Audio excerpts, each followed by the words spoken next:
magazines on their achievement for the year. So when you get them, put them back into the envelope, send it back to Eamon Gilmore, Leinster House, or send it to Brendan Howland. But I prefer if they went back to Leinster House, because that's our money they are wasting. So we've got to stop it. You have to put a stop to everything they're doing up there. Because maybe this time when they see what people are out, they're going to listen, because they never listened before. The last crowd were in were so arrogant. They thought they could do what they like. They thought they were pop stars going around Ireland. When Bertie Ahern came down here, he thought he was a superstar. But I tell you one thing, I won't tell you what I felt like doing with him. He was protected and minded, and look at him today. He's some superstar today, ain't he? How the mighty has fallen. Thank you.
For coming out here today. I heard today that the local authority is thinking of sending people out to the doors of our houses to ask us, are you registered? They talk about the law against the working class people. But where is the law for Bertie Ahern?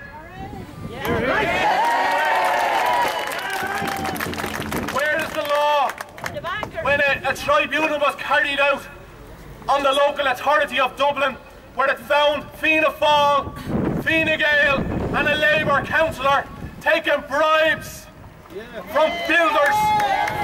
They betrayed the Irish people, and I'm quite certain if they carried that same tribunal out in every local authority in the land, we will find more Fianna Fáil, Fine Gael and Labour councillors taking bribes against the Irish people. They are sending our money to Europe. They are sending it away to unsecured bondholders, gamblers and speculators. They're sending our money away to people who don't care about you or I or our children waiting in hospital wards, lying on hospital trolleys. They don't care about our rural Garda stations being closed. They don't care about cutbacks on our schools, on our special needs teachers. They just want our money. It's money that will go away, and it will never, ever, ever come back to Ireland. It's our money. You cannot have it.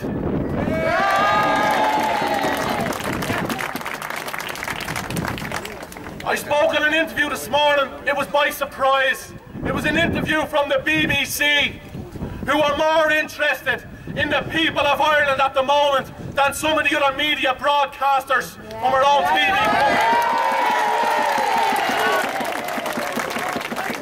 I told them I'm a working man.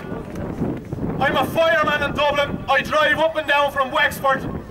I'm a volunteer in the community. I'm a mentor in the Fair St. Aidan's Club. And I said, I will go to prison before I will pay the household tax.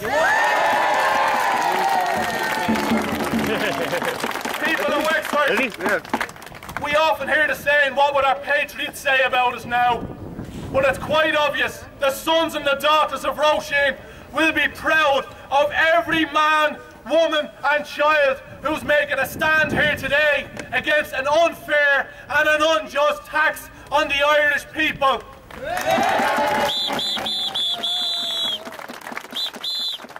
I'd like to thank you for coming out here today, and hopefully I can hand you to someone else. But we must stand together. They speak of the law. They speak of a weak, an individual who falls into a spider's web of the law. They will be entrapped and they will be entangled. But when the mighty and the powerful fall in, they will break that thread and smash right through it. We are now 1 million, we are 2 million, 3 million voters of the Irish people who will not pay the household tax.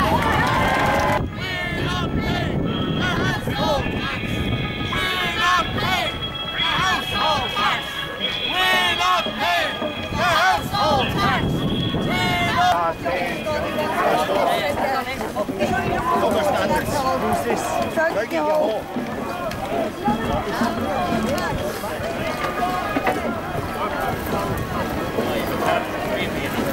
Hello, Johnny. Well, good.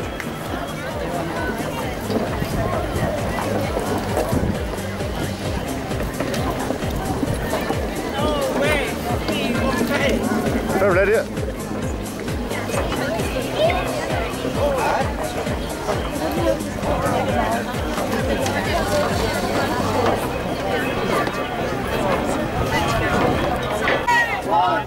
Cheers.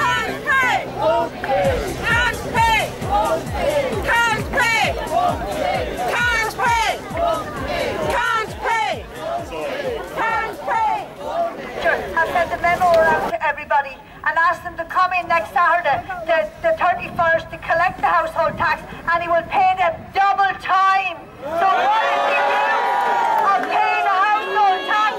At least now you know where it's going. It's going back into the comfort of their pockets, not ours. And then Angela Merkel or Sarkozy will come over and collect what's left of it. So we will get nothing. So don't believe anything they tell you, because they're not worth listening to anymore. And I mean, when you think about what we done for the people out here, Liam Toomey, Brendan Howland, you have all of them. What are they doing for Wexford? As someone said yesterday, there's 7,000 people out of work in Wexford. Wexford is one that has the highest amount of unemployed people, and nobody has done nothing. Greetings from County Carlow today. Mick Wallace came to speak to us at our first public meeting in the Seven Oaks Hotel in Carlow.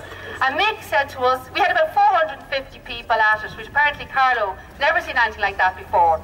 But Mick said to us, you've got to do it yourselves. Because if you're waiting for anybody in the zoo that is Dáil Éireann, the bubble that it is, you'll be waiting a hell of a long time, because they don't care. So we told us, get organised in your communities, get up, go do it yourselves. So we did. And we're organised in Carlow. We have very strong groups in Hackettstown and the surrounding districts like Clonmore. They'll never forgive me if I don't mention them. And Bagnallstown is very strong, Tullow is very strong, and so is Carlow Town. And we have a group up in the boxing stadium today representing us up there. But what I want to say is, it's just over a year since the last general election. So we should remember the promises that Labour and Fine Gael made. Now, I am not a member of any political party, so I will criticise them on this issue. Well done. So, what did they say to us? I said it again in Gorey. I said it earlier, I should say, and I hope people aren't bored with it at this stage. But what Eamon Gilmore and the Labour Party said to us was, it'll be Labour's way or Frankfurt's way. And what happened, Eamon and the Labour Party, and Brendan Howland, I hope you're listening, because what they did was the goose step the German way, and they want to pay off their bankers. Leo Varadkar, good old Leo, before the general election said, not 1 Anglo-Irish Bank. Do you remember that? Well, since then they put billions into Anglo-Irish Bank, and they want to put another 3.1 million into it next, 31st of March, deadline for the household charge, right? Enda Kenny, when Fianna Fáil wanted to bring in the house tax, said tax on the family home would be unfair. They repeated that in the Fine Gael election manifesto. It is there in black and white that a tax on the family home would be unfair, and they weren't going to introduce it, at least until the next local elections in 2014. That Fine Gael election manifesto is like gold dust at the moment. If anybody has a copy, please give it to us. We got the information off the internet. We had also seen the manifesto before the election, and unfortunately didn't think that such a sellout was going to happen that we didn't hold on to it. If you phone up Fine Gael, they say there are no more copies of that election manifesto to be had.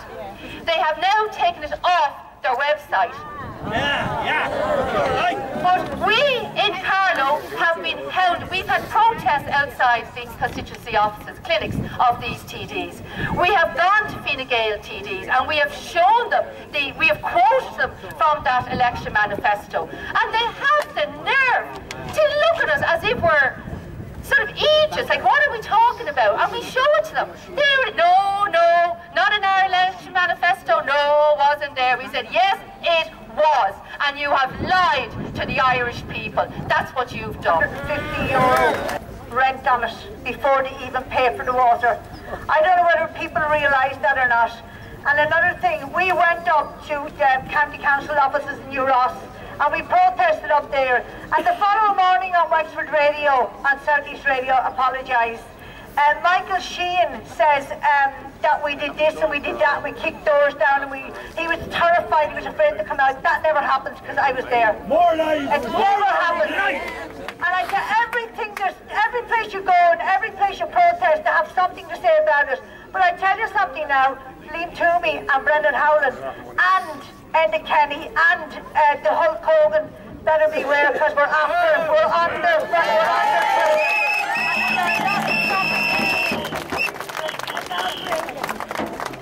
morally wrong, unjust and unfair. I just would like to have a say a few words.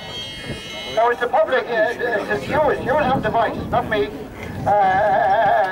have the microphone, you should use it here now. I'll make a piece of it's unfair, morally unjust, and nobody should pay it. We should all just disengage from this system. If we disengage, there's nothing they can do about it. But I just want to draw your attention to something that you may or may not be aware of. And I have phoned RTE, and I've phoned Vincent Brown, and I've talked to other departments, and nobody has aired this issue. You may or may not be aware of this, but under the Charles Haughey regime, he brought in a tax exemption in this country for artists. And that's fair enough. Artists that, were struggling, didn't have to pay tax on certain pieces of art or whatever.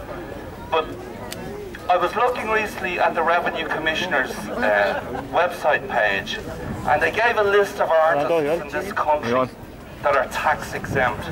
And it's there for everybody to see, from the year 2002 to 2012.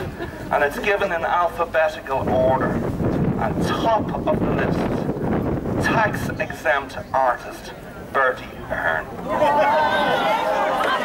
Yes, you can check that out. Now, a con artist is right. That raises a couple of questions. First of all, who gave him the status of artist in this country, and why?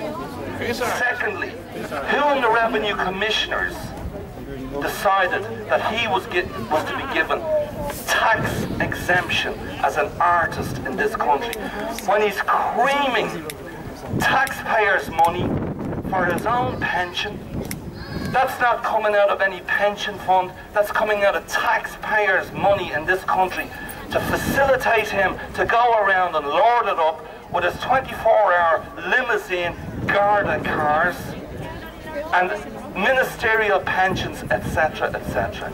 Not alone that, He published his biography, which he didn't write because he could hardly speak it, never mind write it.